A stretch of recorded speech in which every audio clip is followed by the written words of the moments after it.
Israel and its government are at it again. Blackmail, tampering, and leaks. Israeli Prime Minister Benjamin Netanyahu and his inner circle are being investigated for multiple acts of potential criminality and misconduct. Okay, so there are three main investigations, and I'm going to quickly try and go through them. So we have case one, the leaking of top secret documents.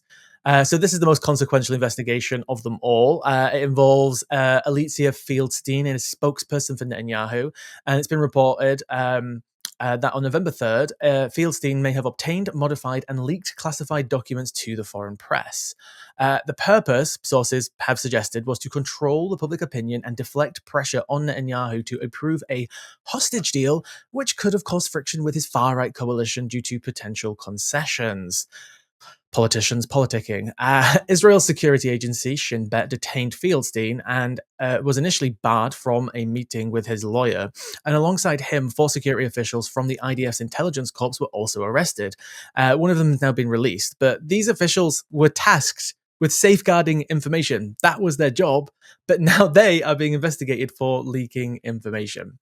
The contents of the leaked documents remain classified, but they seem to be connected to reports that the German publication Bild and the UK's Jewish Chronicle that they were getting information to leak it to the press. So Bild reported that Hamas was using the hostage situation to intensify divisions within Israel, but with no actual intent to negotiate. And the Jewish Chronicle claimed that some hostages had been smuggled from Gaza into Egypt. I think maybe we might remember some of these storylines. I definitely do, but now it all seems to start making sense.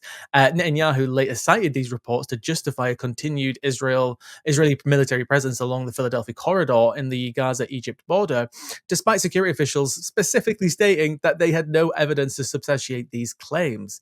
The leaked reports created ripples of mistrust, questioning the legitimacy and the timing of the disclosures. So that's the first case. Quickly moving on to the second one, but they are all maybe connected. Tampering with protocols. So, on November 7th, a second investigation has emerged focusing on allegations that members of Netanyahu's team tampered with official protocols of crucial meetings in the early days of the war. So, the report suggests that Netanyahu's aides may have altered records of national security and war cabinet meetings, potentially to align them with a favorable narrative to obscure sensitive details. Notably, these meetings were allegedly shifted from IDF headquarters, where records are automatic, to the Prime Minister's office, where documentation may be less stringent. So this inquiry followed earlier. Apologies. The inquiry followed suspicions raised in July by Avi Gil, Netanyahu's former military secretary, who reportedly noted discrepancies between actual discussions and official records. Some of these meetings, sources suggest, might have involved high-level discussions relevant to Israel's cases at the International Court of Justice and the International Criminal Court. Netanyahu's team has denied the tampering of allegations, asserting that all meetings were recorded per protocol. Yeah, like we believe you, Benji. However, a recent request by Netanyahu's chief of staff to access older classified records has raised suspicions about the efforts to revise the record on Netanyahu's handling of wartime decisions. For me, the next one is the big one. This is the third case that they are being investigated for, and it involves blackmail. So this is more shadowy in nature and involves a senior Netanyahu aide allegedly using sensitive personal footage to blackmail a high-ranking IDF officer. So the reports come from channels 11 and 12 in Israel, suggesting that the footage was used to exploit and extract classified information from this officer. But then this links to another scandal, because what's more incredible about this story is that that same officer who may have been blackmailed for another reason is the same officer who actually received intelligence a few hours before Hamas attacked on October 7th. So a large number of Israeli SIM cards were activated in Gaza, and the officer in question knew this hours before the attack. These SIM cards were used by Hamas to communicate with each other once they entered Israel from the Gaza border, and it's widely known that Israel has used cell phone and SIM card tracking technology to monitor people in Gaza for years.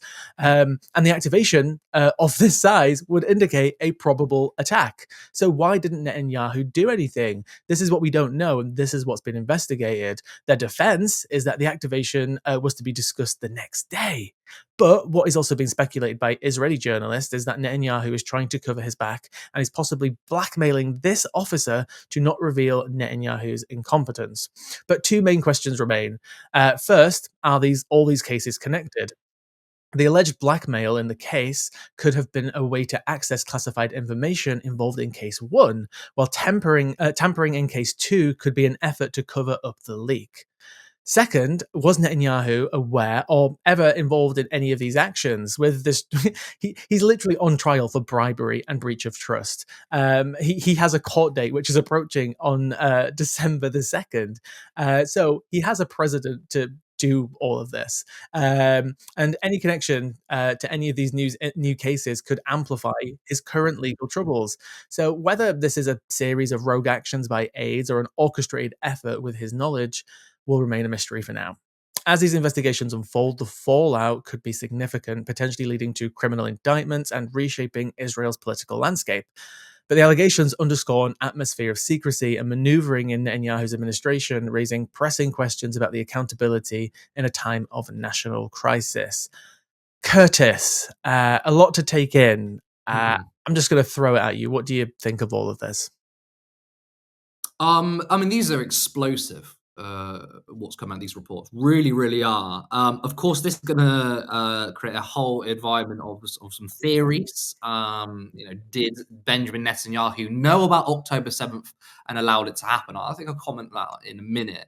What I will say is, and I covered this a long time ago. I think it was an article written by the New York Post 6 months ago, which talked about how Israel knew about the 7th of October a year in advance. However, in that article, it didn't say they knew the exact plans, they knew it was going to happen on this day, and they were going to allow it to happen. But rather, there were lower level IDF soldiers who suspected that Hamas were gearing towards an attack.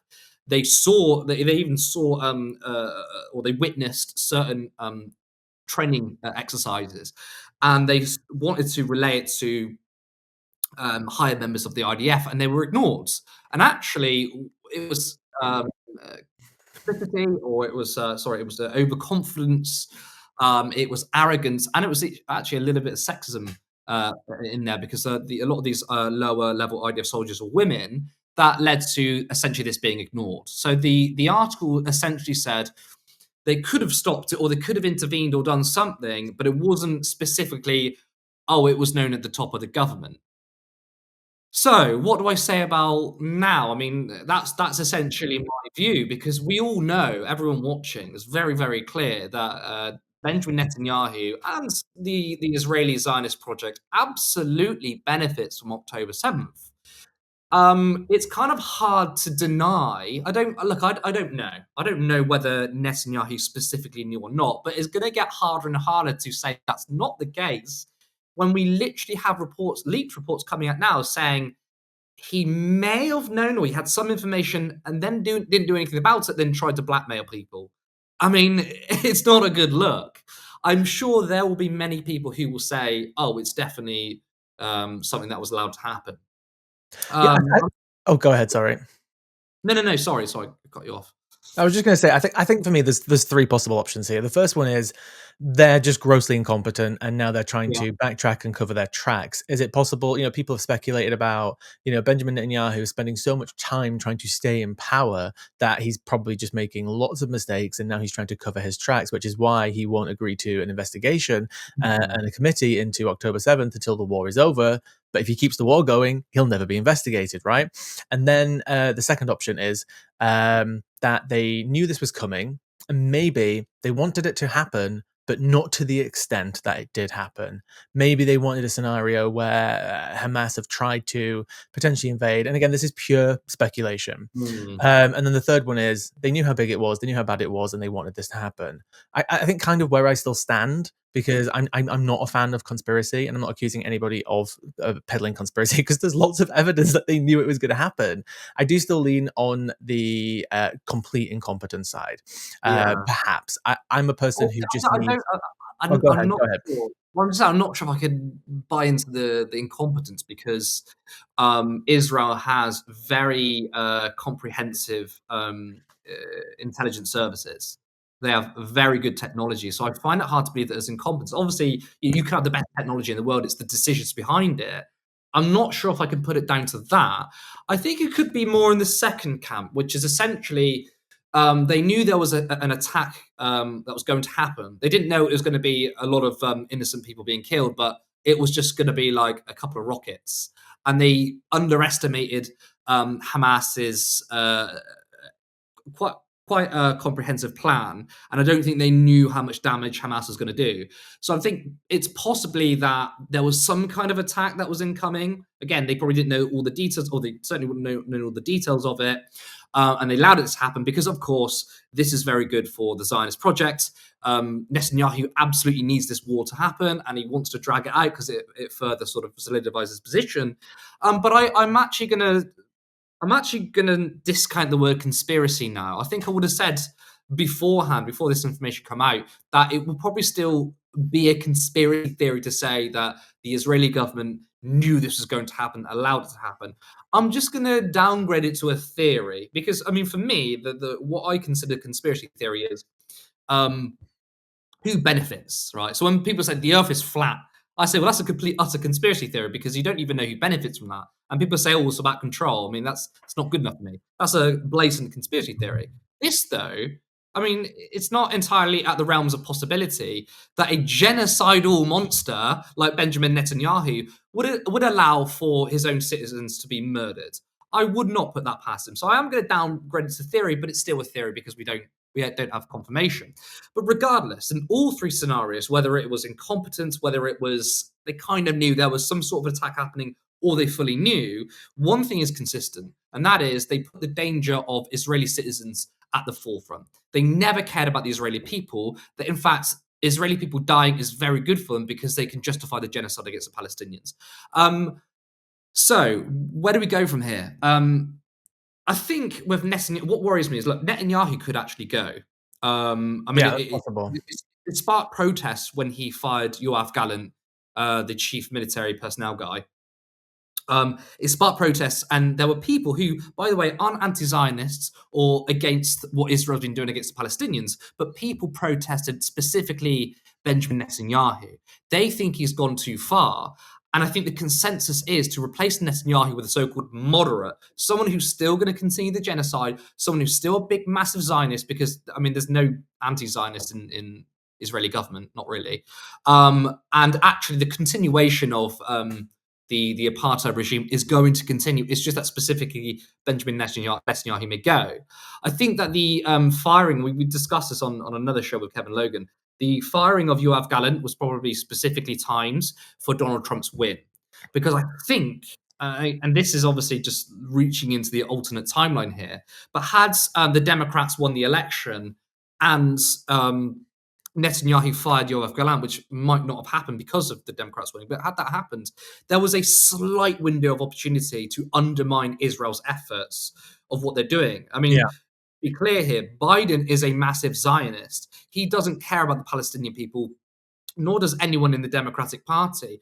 But unlike Trump and the Republicans, they still don't want the genocide to happen. And the reason why is because they feel incredibly embarrassed by Israel, because it's hard to say to the American people, we believe in freedom and democracy and peace, whilst also trying to apologize for what Israel's doing. So they are opposing the war basically to save face. And I think had there been more pressure on Netanyahu to go and had Harris become president, there could have been a slight window of opportunity Mhm. dispose of Netanyahu somehow and disrupt the excesses of the Zionist regime. Obviously, that's not the timeline we live in. The timeline is Trump isn't a fascist. He absolutely supports killing all Palestinians. So do people in his cabinet. And And whether his Netanyahu voters. exactly whether Netanyahu goes or not, the same thing's going to happen. So it's a mess. It's a real mess. We don't know what's really going to come of it. Nothing good. It just means that if Netanyahu does go, you're going to have a more muted leader who, in policy, won't change much what Netanyahu's doing, but in terms of comms, might be more muted. Might pretend to be the nut. But I think what this does is show even more to the wider public of how much of a monster and a genocidal piece of shit Netanyahu is. Yeah, absolutely. I think with the US stuff, like I have no idea what's going to come now with Trump in power. Just to remind everybody, in 2019, when under the Trump administration, I can't get my words out today. The Trump administration, they sanctioned the previous ICC prosecutor, like with no reason, literally no reason. They had no justification for it, and they sanctioned her, which would effectively, block some of her money, stop her from traveling to certain places. And I suspect within a week or two after January 20th, when Trump's inaugurated, the same thing is going to happen.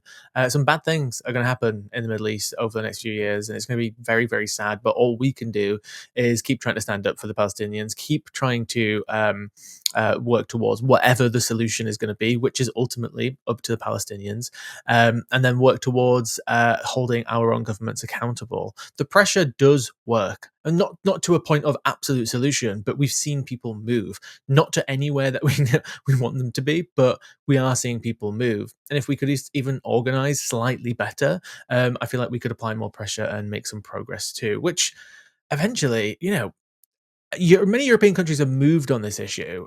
I'm seeing a potential split in the future, maybe where the US and Europe could have some very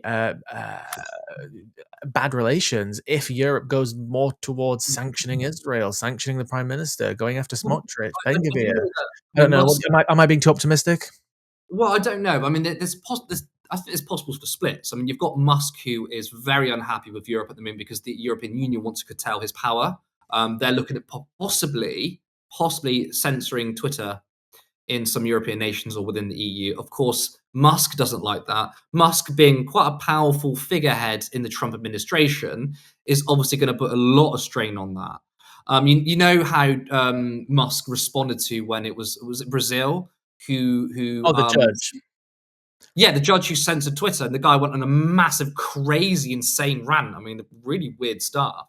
How he was making AI memes of putting him in jail. Really, really insane. We know how emotional Musk is, like a child. If the EU were to do something like that, that would obviously cause tensions. I would be very interested in how the geopolitical picture looks. I mean, I don't expect the EU to start siding with BRICS or anything. I don't think that's going to happen. In Mm, fact, we could probably have a trifecta of geopolitical lines. You've got yeah. BRICS, you've got the European Union, and then you've got I call it the West. Now, this is the thing: the West and Europe are kind of the same thing. But let's be honest, when we talk about the West, we're talking about the USA, aren't we? So essentially, the US and then Britain. Well, let's be honest, we're going to side with the US. So it's going to be US and the Allies, possibly the European Union in the middle, and then you've got BRICS and China or that on the other side. It's going to be very complicated. Again, it's a mess, and the Trump administration is only going to make the world far less stable. Support independent media, support social justice that's there on social media. Thank you. Turn left.